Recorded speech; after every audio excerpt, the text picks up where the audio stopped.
Hey guys, welcome back to Franchise Tagged Podcast Season 2, Episode 21. Fixing that on the No, dots it's there, episode 20. don't We insane. didn't. There's no 20. There's no Uh, 20. no, there is a 20. It just didn't happen to exist. Yeah, Um, so it's episode 20 right now. this is the 21st week of the season, so this is Episode 21. That's what All I'm right, calling it. whatever.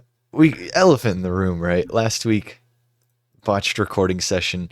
No, great Couldn't recording salvage it. session. Oh, great. Yeah, great session. Botched technical difficulties, we'll call it. Mhm. So, footage unable to be used. So Mike Vrabel talk happened, and that was cool. So shout out Vrabes and such for the easy video. But yeah, make sure to check us out wherever you get your podcasts, as always.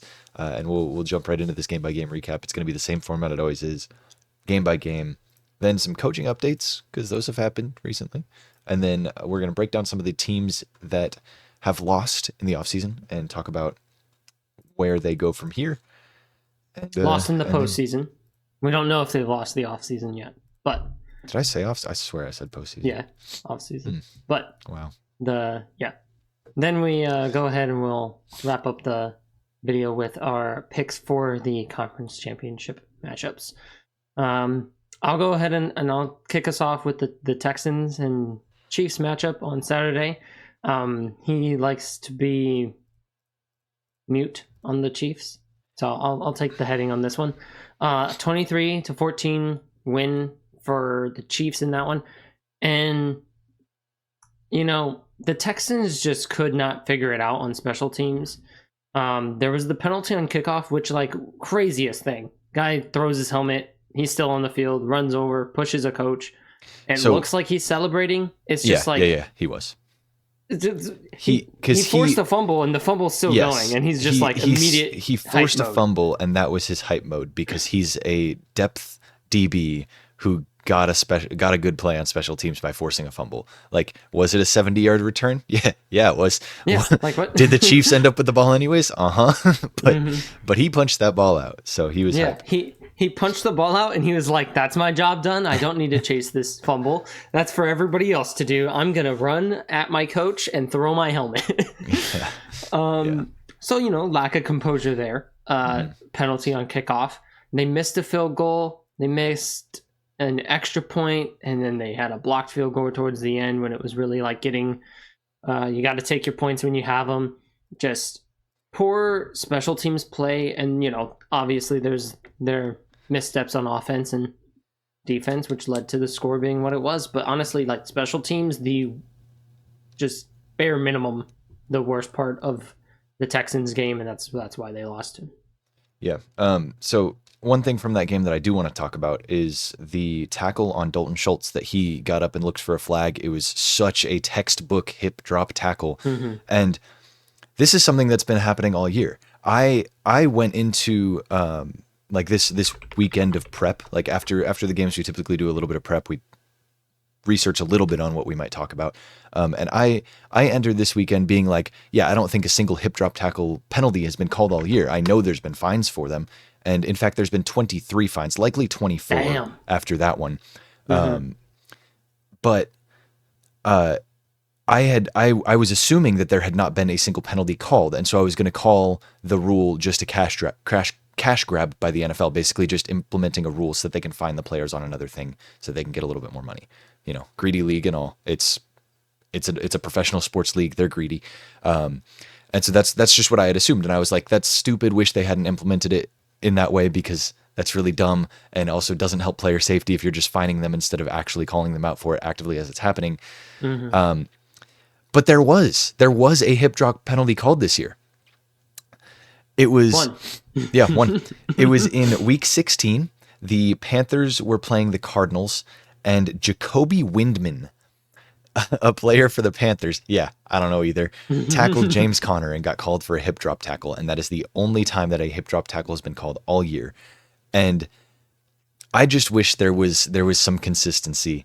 Either use it as a cash grab and never penalize teams for actually tackling the players because it's football. If you're a 160-pound DB tackling a 240-pound tight end, you need to do something to bring him down. So don't penalize them. but fine them because that's dangerous or whatever. Like, yeah, we saw Mm-hmm. Mark Andrews break his leg because of that. Like, that's bad tackles because people get hurt. So either use it as a cash grab or use it as an actual like penalizable offense, but don't like call one and then never call another one and wait until week Yeah, 16 to call the like first one. Normally they implement a rule in week 1. It's like 30 they flags on that force rule. it. Yeah. And in this one, it's like the clearest, like, oh, this tackle isn't gonna work. I'm gonna go to hip drop. Swivel. Like, Yeah. he's Like there you and saw the swivel. yeah. He was like, I'm being pulled. I guess now I drop all my weight on his legs, and it's Yeah. like, okay. Dalton Schultz was right to look for that, except Dalton Schultz probably didn't know. Oh, they're not calling this whatsoever. There's no reason to like beg for this. It's not gonna happen. In that game, there's the big penalties that went in the Chiefs' favor. The first one, yeah, that's not a roughing the passer whatsoever. It just looks like roughing the passer from right behind the quarterback because you saw his head move quickly. Sure. The thing that bothered real quick, Go ahead. because I'll get mad after you say what you're about to say. So I want to say this while I'm composed. The thing about that is after that roughing was called, the refs like paused play and like huddled up and talked too, which was what really bothered me because I was like, maybe they're letting replay assist say, hey, that's not a flag, pick it up. It was before they had announced it, and so they were like, hold on, don't do anything yet. And I was like, maybe they're gonna make the right decision and walk it back because he pushed his chest like as he was throwing. That's not roughing. That's not even close. But they called it anyways, and I was like, all right, so we're just making bad calls now. And now you can get into the next bit. Well, with that, is it even? I know that we had a talk earlier in the year about like replay assist. Can they make them pick it up? Like, is that one of the abilities of, Not so that they can immediately say, "Hey, pick that up"? Because from what I thought, it's just like, oh, when it comes to these issues, we can say, "Hey, you missed that penalty," but not like, "Hey, pick up that penalty." Yeah. So from my understanding, that's correct. You can't. But when you throw a flag, before you announce this is what the flag is for, you can say there is no foul, or you can pick up the flag and take it back. And I assume that's what they were doing, but it wasn't. Yeah. If it is like they are talking to replay assist during that, because I don't know if that's part of that huddle up of like, because they do usually, there's a play, replay assist calls down and says something. Yeah. Whereas like with on the play on the field and they huddle up and talk about it, it's very possible that the one guy who is primarily his job, he's behind the quarterback, he's there to see any of those hits on the quarterback, that they're going to lean towards his favor because they're like, oh, well, I didn't get that good of an angle, so I'll go with your take. Yeah. And that's what they huddled up and discussed. The other thing is, I'm not sure the series of events exactly. I don't remember it vividly. I don't know if they announced the penalty and then huddled up and they were like, hey, yeah, you missed that pretty bad. And it's like, well, I already called it, so we're running with it. But yeah, that's all I got. And then you can talk about the with slide. The other penalty. My stance has changed. I have a different thing that I'm angry about now about it, but it's not at the flag itself because.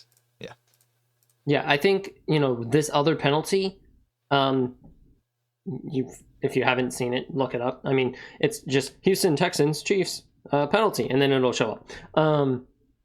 It's two Texans players hitting each other pretty harshly as Mahomes is on the ground, slightly gets grazed by a helmet, and they're really just taking the run above him. And there's like the slightest contact. And, I saw the argument of like, it's probable that once again, it's the angle of the refs that they have on that, and it's just not great to catch that, especially when you're hearing the loud ass crack of two helmets hitting each other, and you see the quarterback on the ground. Yeah. It's like, okay, this is tough. It's understandable to assume penalty there, but yeah, I think this play itself is like, okay, this is where the NFL needs to look to be like, we need to expand replay assist and what it can do, because we had that talk earlier in the year, and it's only made things better. There's not been a replay assist that we've seen, and then it's like, well, what the hell is that call? No, and they're all good. The stance I'm taking now, I'm more angry about how defensive players are so screwed by the rules, because as an offensive player, as a quarterback specifically, you're given special protections, and I think that's kind of dumb. Once you pass the line, you should be a runner. I don't think sliding should be like a huge thing. Giving yourself up always is, even as a like receiver or running back. If you drop to the ground, like we saw Tyler Lockett do that like endlessly. Catch. It's amazing. It's great to extend his longevity, and I'm all for that. But when you as a runner in general are like searching for every last yard, and then you're like, wow, I'm about to get hit. Last second as they're launching, let me just drop straight down. And then whoops, because they were launching at my chest, because that's where they're allowed to hit me, because I dropped, they grazed me.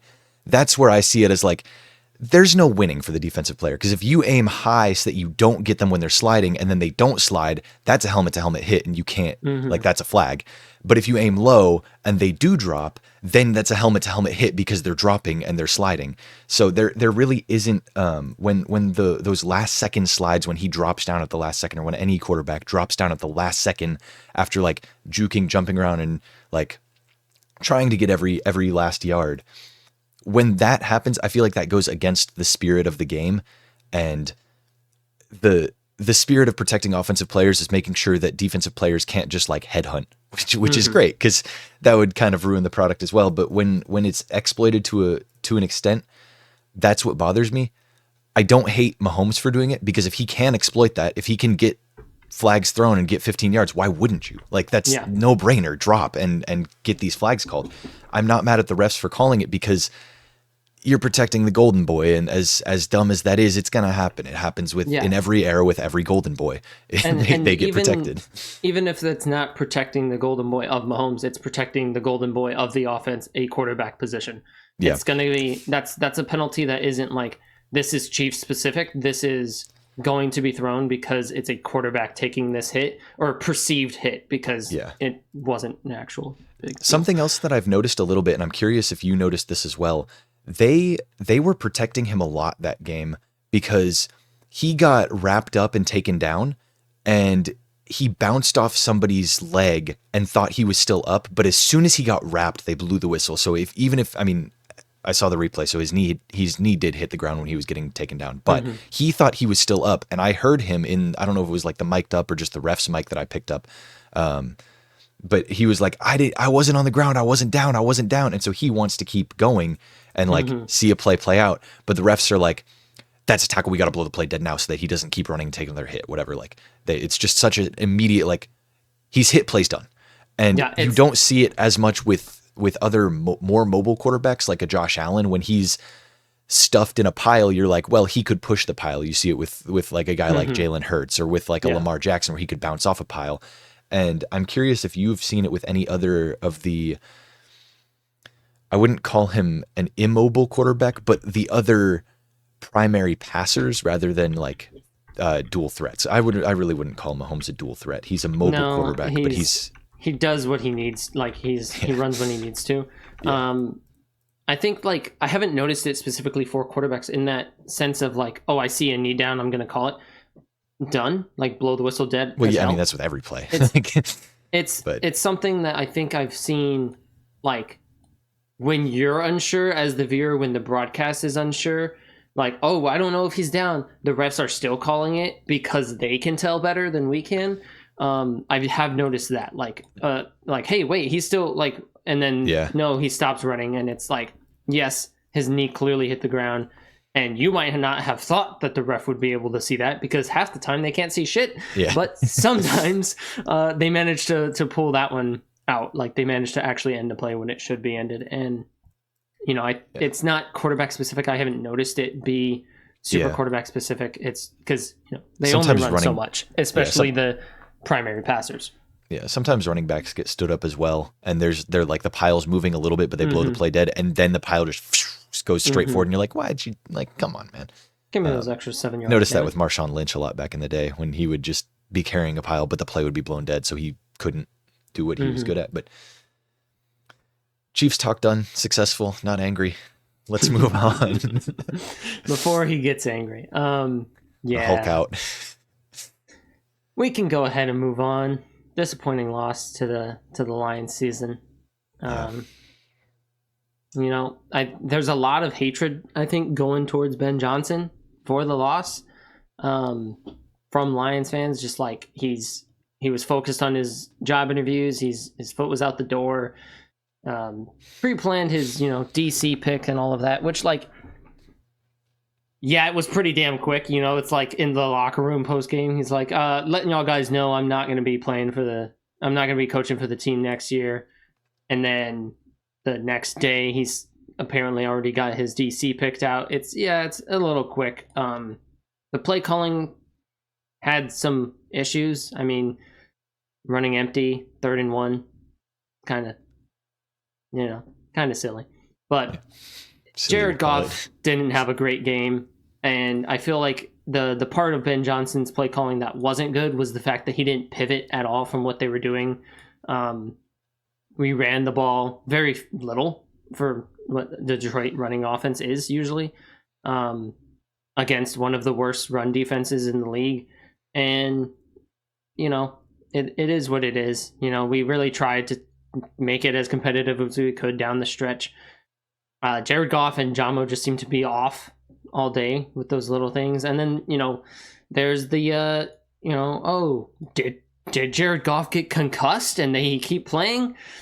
I don't really think so. It didn't. He got some whiplash, but it didn't seem like he hit his head or he didn't Tua out for the rest of the game. It's just the normal amount of crack that they do on the sideline, right? Nothing crazy.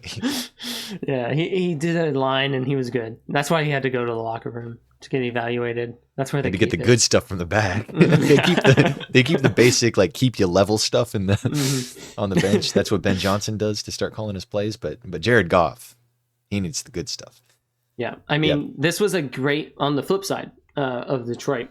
Washington, perfect game for them. Damn, Sam still go nuts. I guess like Mikey. It's my D-Roy. He was the difference in that game because he goes ahead, he intercepts it twice, and it was a 2-score game. They got points off of both, so yeah, you would think they're gonna be a lot closer if it's not for Mike Sainristil. But yeah, difficult game to watch, and really cut the season like very abruptly short. Like this wasn't a gimme game, and I was telling you that in the now lost tapes. But it wasn't a gimme game whatsoever, and I was very concerned heading into it. But it's the Detroit offense. I managed we would be full steam ahead, and we had 5 turnovers. So. Yeah, I completely underestimated the Commanders, and I had talked about the poise that Jaden Daniels played with, and the fact that he had his championship experience and his playoff experience from LSU, and he was playing at a high level in college, so maybe that translated a little better. But I think the other thing that I don't think we've brought it up on the podcast at all, but he trains with VR more than any other quarterback. He did it at LSU, and they brought that into Washington as well. And I wonder if he sees things in like the whatever simulation Detroit defense they've got, if he's got things there that he saw and picked apart, and how much that impacted it, and how much that impacts him being as poised and prepared as he is. Because ultimately, on game day, he looks like he's ready. Like he just looks ready for whatever it is. And it's because he goes through this game multiple times. Like he's played this game 4 times in the past week. So like, it's more than a scout team where you're pretending that your 4th string cornerback is Brian Branch. It's actually playing against a simulation of Brian Branch that plays like Brian Branch. So I don't know too much about the technology and what they use, but I know that they do use it, and they've been winning. So and on that like simulation of the defense part of it, defense got hurt. Like it was a rough year. Broken elbow for Amik Robertson. Yeah, no, not simulated actually, unfortunately. That was it was just like we had people out there I didn't even know the names of, like just pure like this is the furthest depth we can go. We've got guys we've pulled from other practice squads. It was just like we had really nobody left to defend. We got a guy from the stands. The water boy just suited up. And Jimmy in the 6th row, he looks like he could play. And Jimmy is currently a paraplegic. It felt like a very, we had nobody, and they went after the guys that came in. Number 40, Harris. I don't know your first name. I'm sorry, but yeah, they went after you a lot because Brian Branch is out, and no one can really replace Brian Branch seamlessly. Yeah. So yeah, it was just a rough game, but kudos to Washington. Go to the Super Bowl. Take it all the way now. You got the momentum. You just knocked off the top. Just keep going. Keep chugging along. Yeah. Then we get on to Sunday. That was our very long Saturday talk because we had a lot to say. Mm-hmm. But I'd imagine Eagles, Rams, man. Saquon is an animal, and Jalen Hurts is Jalen Hurt. So we'll see how that impacts their game plan. But the weather dictated that they run the ball, and so they did. They ran the ball, and they did it well. Saquon eats, and that makes me scared for the Commanders game. I mean, the Lions also run the ball pretty well, but they didn't, and so I feel like maybe the Eagles, Kellen Moore is their offensive coordinator right now, I think, and maybe he'll be like, you know what? Maybe we should give it to Saquon. Maybe we should give it to the 2,000-yard man. That seems like a pretty smart idea. Let's do it. And I don't know how the Commanders are going to be able to play against that. It'll be their third time matching up this year, so that's going to be something interesting to see. Yeah. And it's a 1-1 right now. With Los Angeles's, attempt at it. I loved the whole every time they got in the backfield, just hating back at the fans, respect to Jared Verse for that. Yeah. They lost Braden Fisk for I don't remember how many quarters that was, but I know he exited the game early. And the offense, Stafford was dealing, but they just couldn't get the job done. And man, that unblocked, I think it was the center that slid to the wrong side, just left an unblocked right up the middle, really knocked away any hopes right at the end there. But, great game. Jalen Hurts ran like I feel like I haven't seen him run in a long time. And it's a very strong offense that's coming in, and, good defense too if you're stopping Matt Stafford in the Rams offense. But that matchup, Washington-Philadelphia, we'll get into it later, but man, that'll be interesting to watch. Then we've got Baltimore at Buffalo. Now this game, I unfortunately just could not watch like a second of. Like schedule, I was driving, I was in the snow, and then bath time. So you're gonna have to man this one. Bath time is crazy. Yeah, this was a great game. I love when there are altercations on the field and there are no flags thrown. That is one of my favorite things to see. When there's some pushing, some shoving, they're both getting into it. It's both of their fault. And so you don't throw a flag on either one of them. It doesn't happen often. It really doesn't. It's normally shove back, reactionary third shove, that draws the flag. Or words, shove, reactionary shove, that draws the flag. Like there's normally a specific action that draws the flag.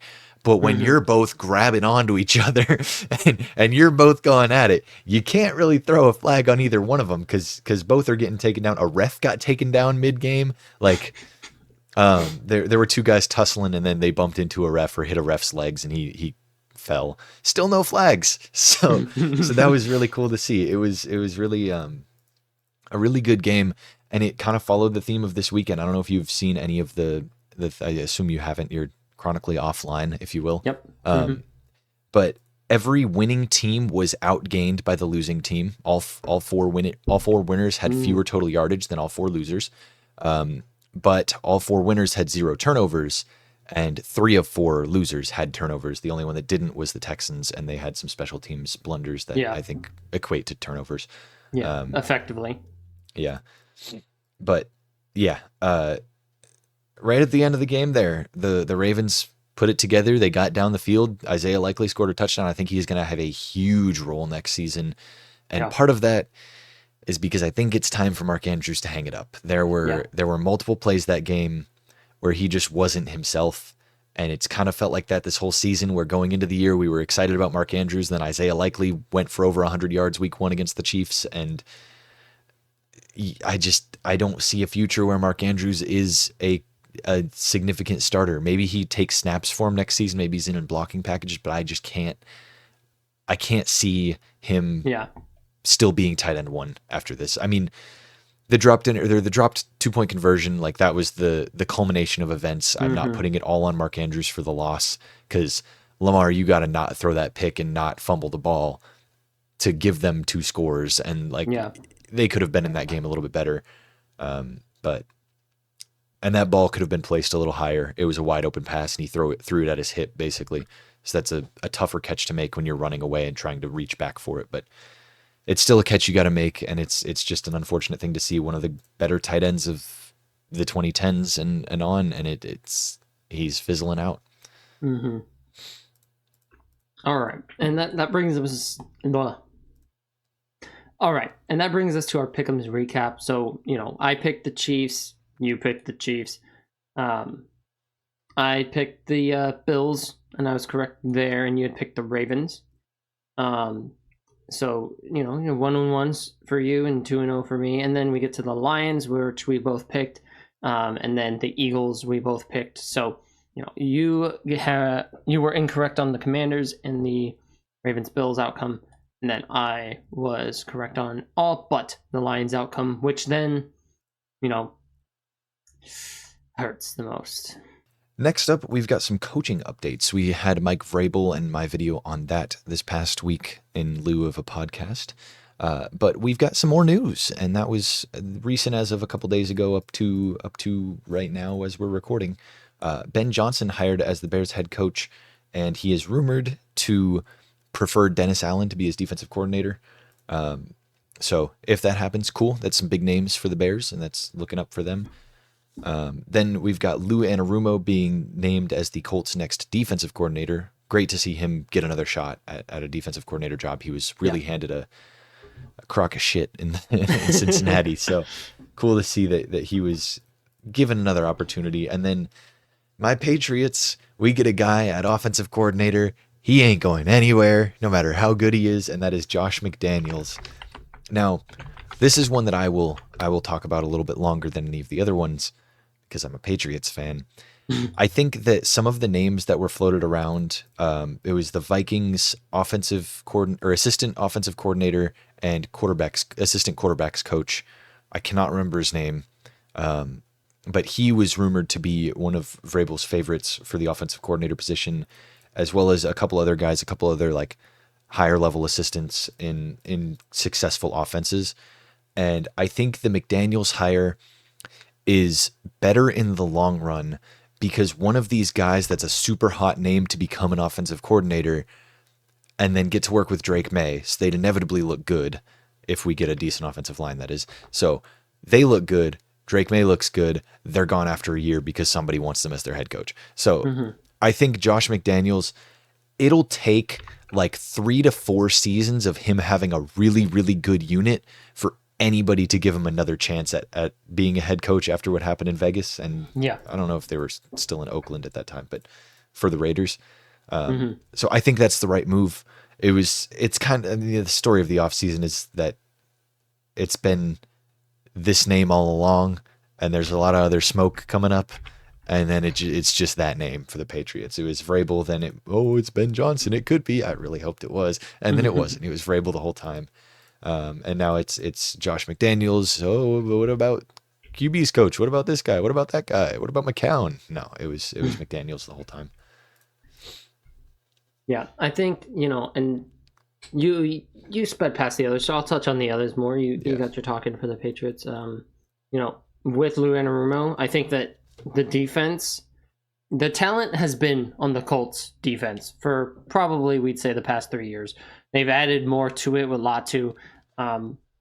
They have a good core on that defense, but they have been underperforming.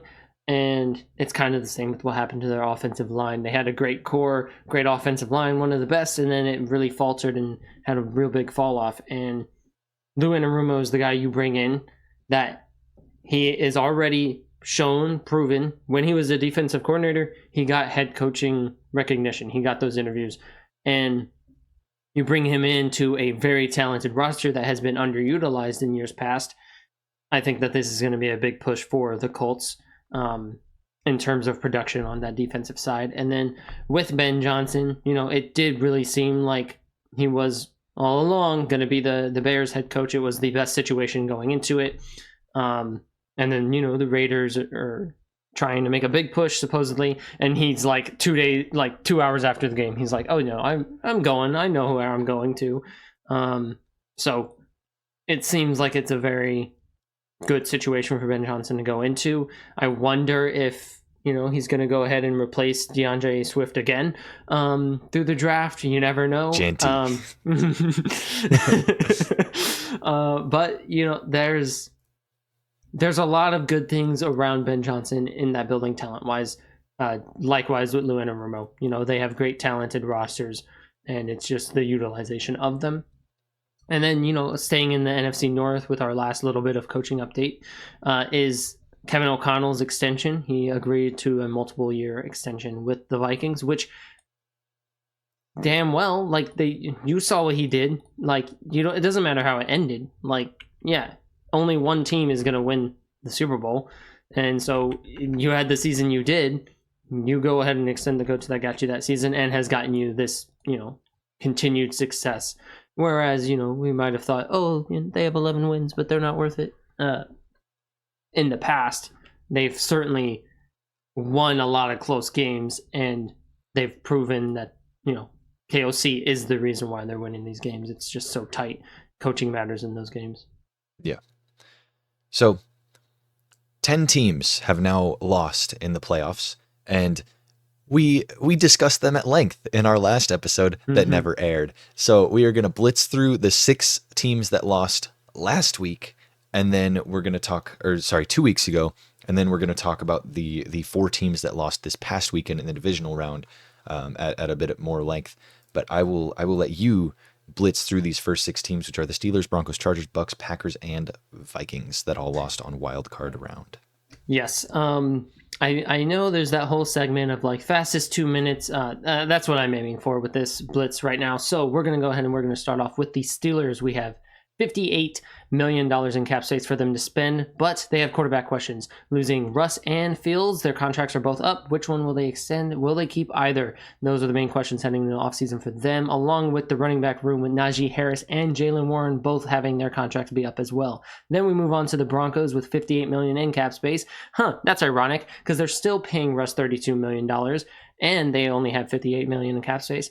Their main questions are just their depth at tackle and Javonte Williams. Really, they're in a good situation with that amount of money and those few primary contracts being up. Then we get onto the Chargers, $78 million in cap space, a lot of money there, but they have a lot of pieces to retain for that defense, which was one of the best in the league in points per game allowed. And with that defense, you are losing Asante Samuel along with 3 other cornerbacks who are on their final year of their contracts running out there. And then we have J.K. Dobbins. They brought in for a year. He's performed great. Will they extend him? And then back to the defense, Khalil Mack and Morgan Fox on that D line. Really, I would see them pivot and primarily get all of those defensive players, as many as they can, back, along with extending J.K. Dobbins for that consistency year to year because he had a great year. And then we get into the Bucks with $22 million in cap space. Chris Godwin is the primary name leaving, but with his injuries concerns, I could see him actually leaving Tampa, walking out the door, especially with the comeuppance of McMillan. And then their depth O-lineman is another big issue with the team. They are losing 5 offensive linemen, all of them backups, but that is still pricey at only $22 million in cap space. And then along with that, they are losing 3 linebackers, one of which is Joe Tryon-Shoyinka. So, edge versatility there. Then we get onto the Packers, $63 million in cap space. That's a good position to be at. They are losing 2 corners with Corey Ballantyne, Eric Stokes, 3 tackles, and a center. So I would look to see them try to retain some of that talent, specifically at center, because you have that center and quarterback connection going so well. And then you go ahead and try to maybe retain the better of the corners or hit market with the corners.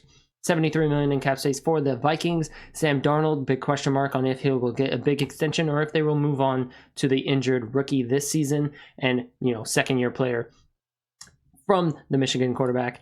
Why can't I remember his name? JJ McCarthy. So yes, JJ McCarthy. There we go. And move on to him or maybe get up another free, cheap quarterback moving into next season. Then Maybe Aaron Kirk Jones. Cousins. They had reunion.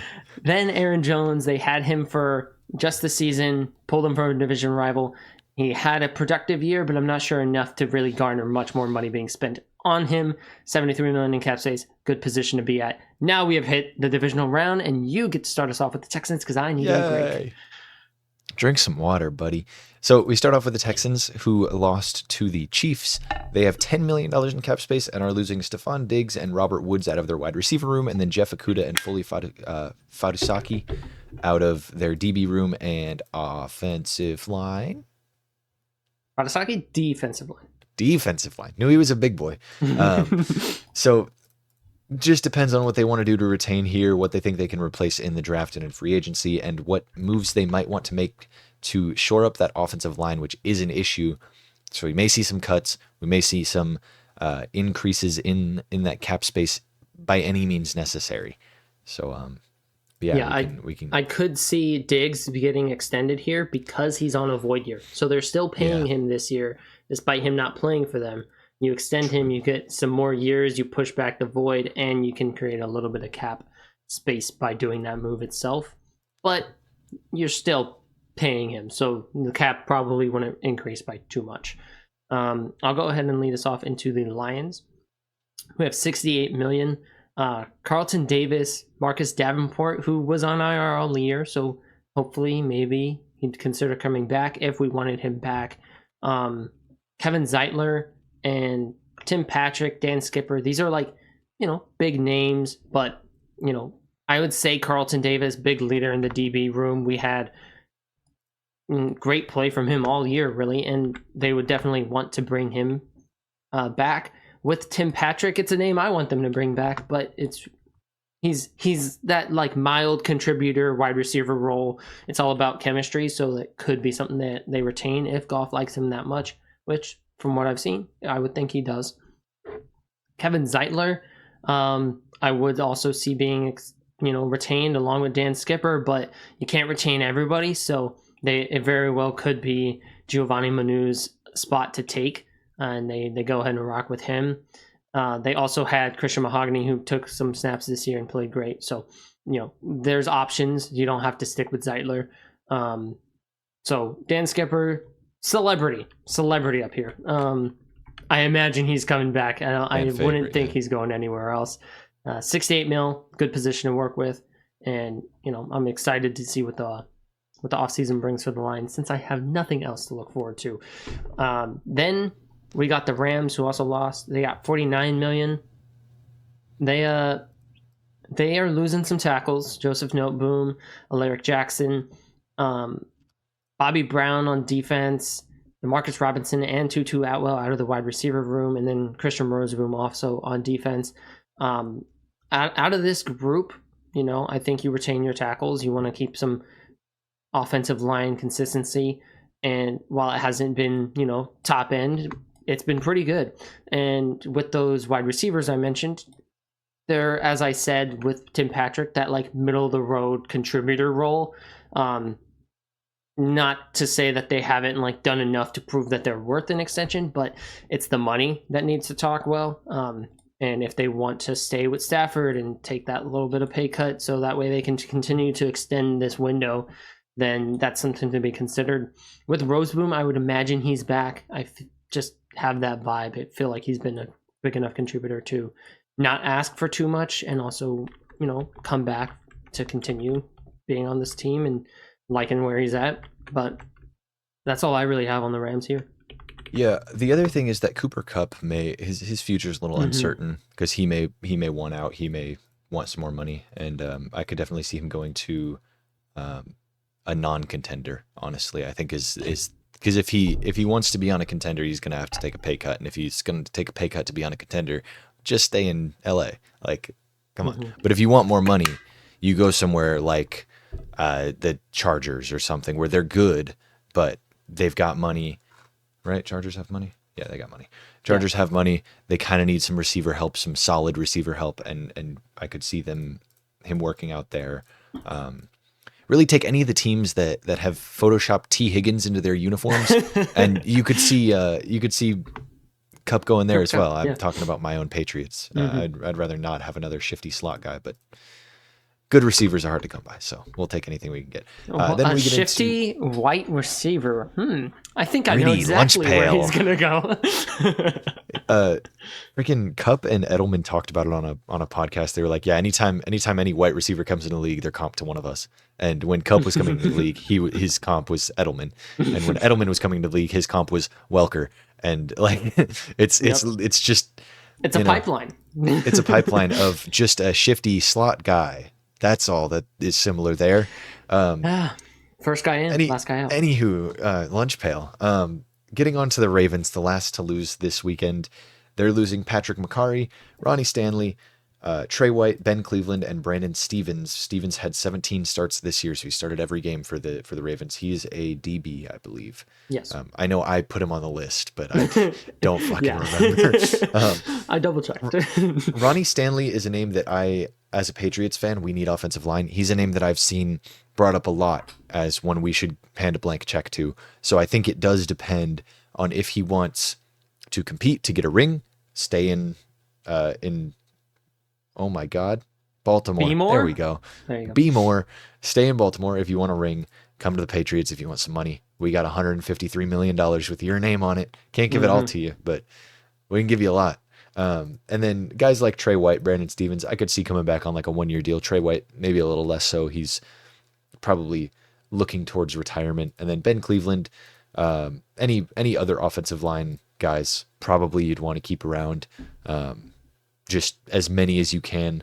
Yeah, only 17 million tough. in cap space. So yeah, so it's Ronnie tough with Stanley, that much money.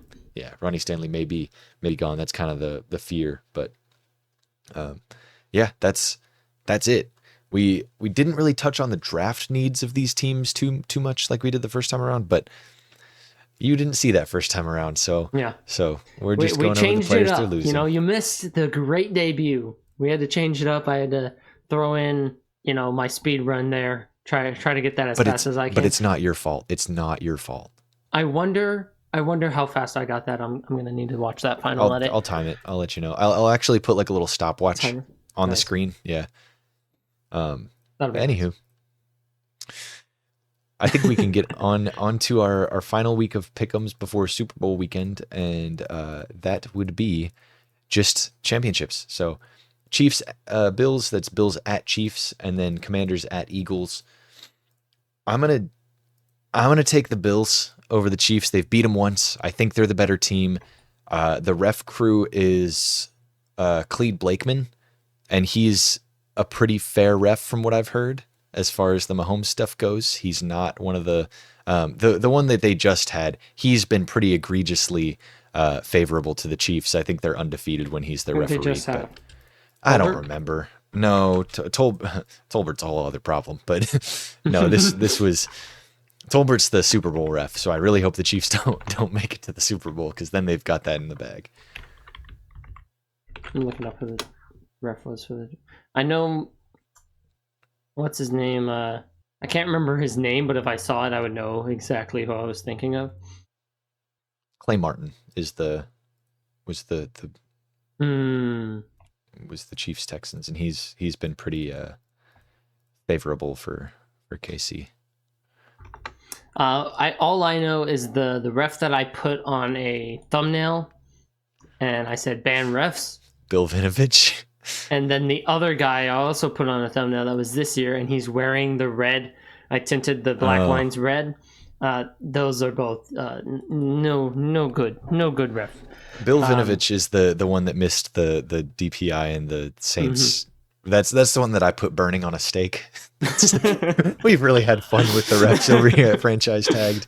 Yeah, we love refs here. They're great. They make a lot of content, man. Like, as annoying as they are to watch, and as annoying as it is to see them control games so much sometimes, makes for some pretty easy content. It's pretty easy to talk about. I'm speaking to America here. Just some good moments from refs, really sit back and look at it. This game. Who's the one we shouted out? The one from the Falcons game that let them tap the ball. I can't remember. Man, shame we can't remember him, but yeah, I'd have to pull up the damn referee assignments again. I ain't doing that. Nah. Yeah, Anywho. with this Chiefs Bills game, some analysis for me on it. It's tough because the Texans have such good DBs that when you look at the Chiefs and you're like, okay, Kelsey and Xavier Worthy were like the only contributors in the passing game, and then you look at the Bills and their DB room is much worse than the Texans. Good safeties, and you've got a better linebacker core, or I'd say actually arguable to be the same versus Texans. So Yeah. I think this could be a Kelsey game once again. Except I think that they'll get more production out of those wide receivers, and it won't be a Texans kind of win where they're like, yeah, they're winning and it's very tight and the other team is never out of it. The Chiefs have a bigger chance at having a good offense in this one. And yes, the Bills have, really dominated. I mean, they beat the Ravens, who their defense was on a phenomenal trajectory. So it's really difficult to pick the Chiefs to win in this one because of the matchups that are at stake here. And Spagnuolo, I mean, he's a great defensive coordinator. I don't imagine that the Bills are just going to like dominate, but it's hard to say that the Chiefs will dominate. So I'm going to go with the Bills to win this one. I think that like, even though they're facing a worse defense than they did in the Texans, I think the Bills are definitely facing a worse defense than they did with the Ravens, and the Bills won like it looked close, but it really didn't feel close for a whole lot of what I did manage to catch. Yeah. Feeling I'll is a be big matching the Bills there. Yeah, feeling is a big thing, and that's something that's bothered me a lot about the Chiefs this year is they have not passed an eye test for me at all. Like they just have not been convincing in anything they've done. And so it's why I struggle so much to pick them and why I struggle so much to believe in them, because I know they're going to win. I just don't know why they're going to win. And so if I don't know why a team is going to win, why the hell would I pick them to win? Mm-hmm. So that's kind of where I come from. But I really hope the Bills can win this one, just to give us a bit more interesting of a Super Bowl. Just somebody different. The worst outcome would be Chiefs Eagles again. That would be horrific. But moving on to the NFC side of things, I've got the Commanders over the Eagles. I've not believed in them thus far. I really didn't. Oh no. You're about to pull a me and Arizona Cardinals. Yeah, you know what? I'm picking the Eagles in this one. I'm gonna stick with the Commanders. I think they've got a good chance of it. I just worry about the Jalen Hurts injury and how much that affects their offense and kind of pencils them into the run. Unfortunately for me, they're really good at the run. So if they are penciled into that, they're probably going to do just fine. But yeah. Yeah, and as we touched on, the Commanders are not penciled in on the run. So if you get penciled into the run, it's actually more trouble for the Commanders than it is for the Eagles. As you said, they are great at running like that. And you can definitely make it to the Super Bowl off the back of Saquon. And that's what I envision happening. I'm going to go with the Eagles. I would prefer if the Commanders won because, familiar faces in the Super Bowl with the Eagles, whether it be the Chiefs or not, even just the Eagles making it, it's too familiar. You kind of, with how well the NFL has parity going, you'd want to see new faces in there more often. So I would have the Eagles winning this one. I don't feel it in my heart, but I feel it in the numbers, the team makeup, and just the matchups. Yeah. I'm just praying that the Eagles defense falls apart a little bit and the Commanders keep up their success. But let us know. I'm rooting for the Commanders. I'll tell you what. I don't absolutely. But if my pick's right, my pick's right, and that is. You know what? Maybe I should pick the teams I don't want to win, so that I'm happy. But no, I've been doing that all year. It's time that I pick from my heart instead of picking from my heart. But yeah, let us know your thoughts down in the comments below. If you think other teams are going to make the Super Bowl, if you think they're going to sub in a team to make the Super Bowl, hey, you never know. Patriots, we need you. We won't do well, but we don't know what we're doing. Anywho, I think that the Super Bowl is now Pats versus UNC. Chapel Bill. The Chapel Bill Bowl. Yeah, I mean, hey, no matter what happens this weekend, Super Bowl is going to be the Super Bowl. It's going to be A game that I eat a lot of food during. So. And watch a lot of commercials. Yeah, all the best commercials and all the worst Only the commercials best. and all the ones in between. You got anything to leave these people with? Go Chiefs. I just wanted to see the reaction. Man, it's so hard recording with a Chiefs fan. Deuces. Deuces.